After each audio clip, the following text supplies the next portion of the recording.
O mármore gélido do salão de Batanga parece absorver o pavor que emana de Kenya enquanto ela presencia o impensável. A lâmina de Omar, carregada de um rancor que fermentou por gerações, finalmente rasga o espaço e repousa contra a jugular de Jendal. O silêncio que se instala é tão cortante quanto o próprio aço, quebrando a aura de invencibilidade que o soberano ostentou durante todo o seu reinado de ferro e transformando o ambiente em um abismo de incerteza. Omar sustenta o olhar do seu algoz com uma fúria visceral, um momento onde o peso da coroa não vale absolutamente nada diante do desejo de retribuição de um homem que transformou sua dor em combustível para o caos. Eu quero muito saber a opinião de vocês aqui nos comentários.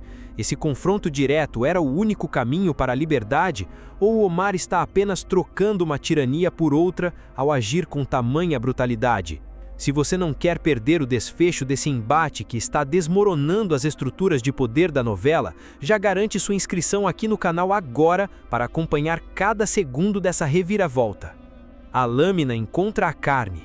O sangue começa a desenhar o fim de uma era, mas a engrenagem do destino sofre um solavanco inesperado que altera a trajetória da morte. Dume, agindo por um impulso ético que desafia a própria sobrevivência do seu grupo rebelde, se lança entre o carrasco e a vítima, travando o braço de Omar e impedindo que o último suspiro de Jendal seja entregue ao chão do palácio.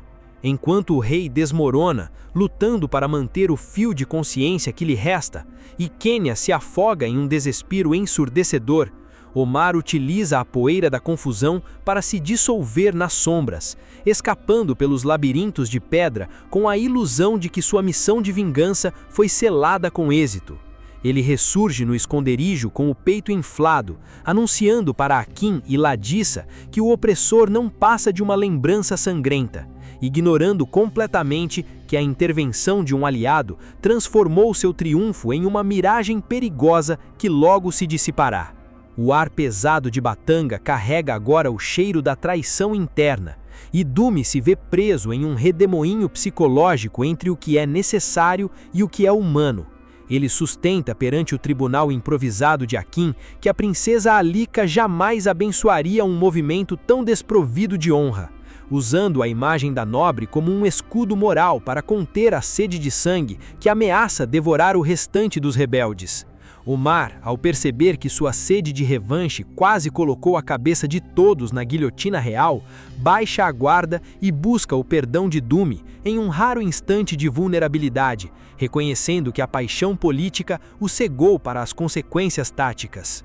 Contudo, Jendal não possui a palavra gratidão em seu vocabulário pessoal, e no momento em que abre os olhos e sente o pulsar da própria vida, a primeira coisa que ele faz é destilar um veneno de ódio contra todos que permitiram que Sua Majestade fosse maculada por mãos insurgentes. Vocês acreditam que o Dume agiu corretamente ao salvar seu maior inimigo em nome de um ideal? Ou ele apenas deu ao vilão as ferramentas necessárias para um contra-ataque ainda mais cruel? Deixa seu comentário aqui embaixo porque eu quero medir o termômetro de vocês sobre esse dilema ético que dividiu os protagonistas. Enquanto o palácio ferve em planos de retaliação imediata, a calma aparente de Barro Preto esconde a malícia refinada de Virgínia, que movimenta suas peças com a frieza de uma jogadora de xadrez profissional. Ela arquiteta o anúncio do seu noivado com Mirinho como se estivesse preparando uma armadilha para uma presa ferida, escolhendo deliberadamente a mesma data em que Alika pretende celebrar a inauguração do seu ateliê. A intenção da vilã é clara: transformar o dia de glória da rival em um deserto de solidão, usando o luxo e o status de sua festa para sequestrar os convidados e deixar Alika entregue ao vazio de um salão deserto.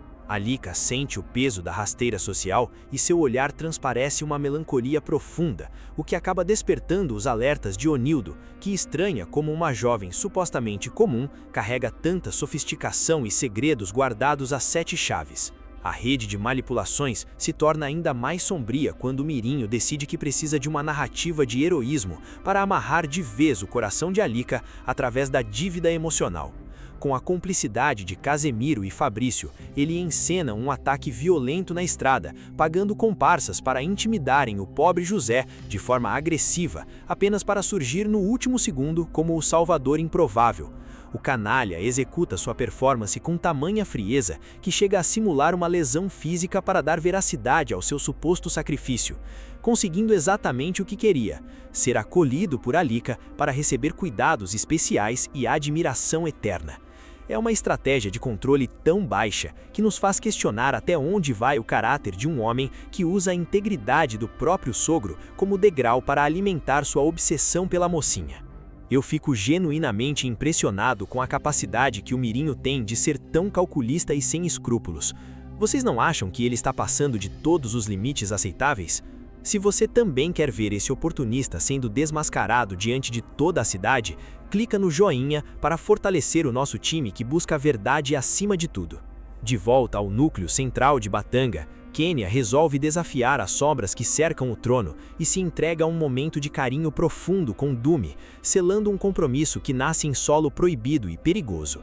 O que deveria ser um segredo guardado pelo silêncio absoluto das paredes, acaba se tornando o estopim de uma tragédia, quando Gendal, movido por uma desconfiança instintiva, flagra a cena de afeto entre sua herdeira e o rapaz de origem humilde.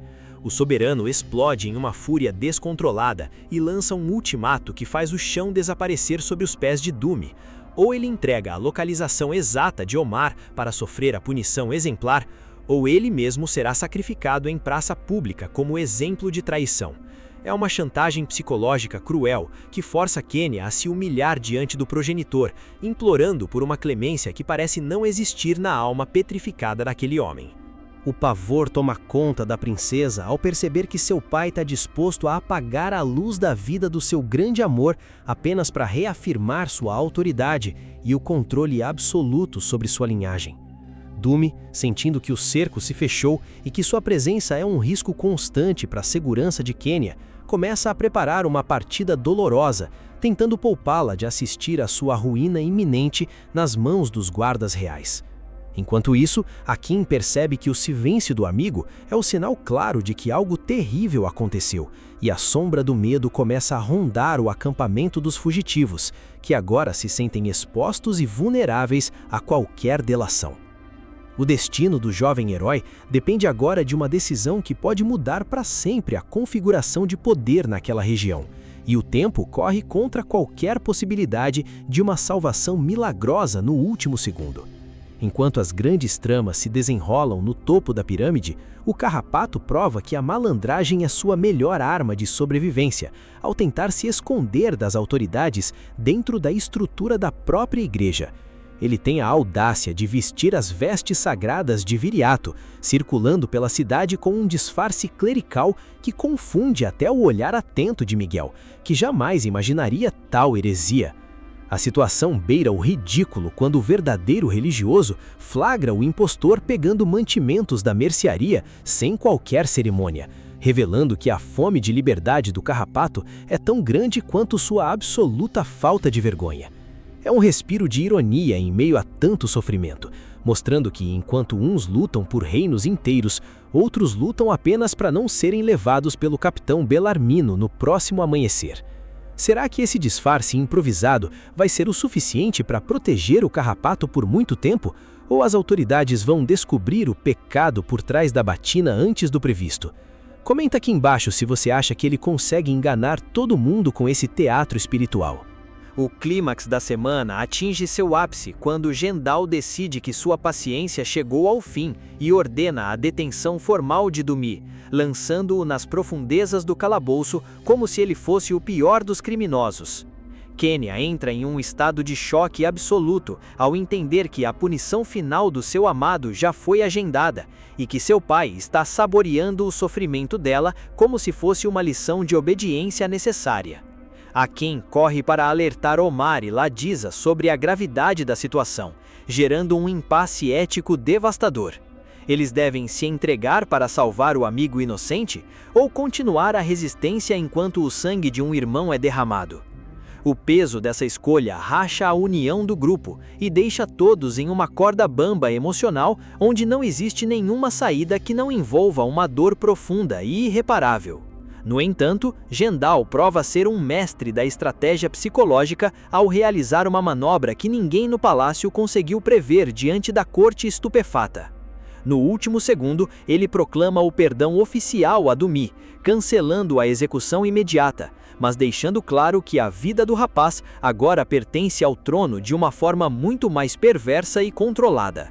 Esse gesto não é um ato de bondade, mas um movimento de xadrez calculado para transformar o jovem em um espião involuntário, ou em uma isca para atrair Omar para uma armadilha definitiva e sem volta. O perdão do vilão é, na verdade, uma nova forma de prisão invisível, e agora o desafio de Dumi será descobrir como se libertar desse controle antes que sua alma seja corrompida pelo jogo de poder do seu captor. O que vocês acham que Gendal pretende cobrar em troca dessa misericórdia repentina e tão suspeita? Será que o Dumi vai ser forçado a trair os seus próprios princípios para garantir a sobrevivência de Quenya? Eu quero ver as teorias de vocês fervendo aqui embaixo, porque o que vem por aí vai mudar tudo o que conhecemos sobre essa guerra.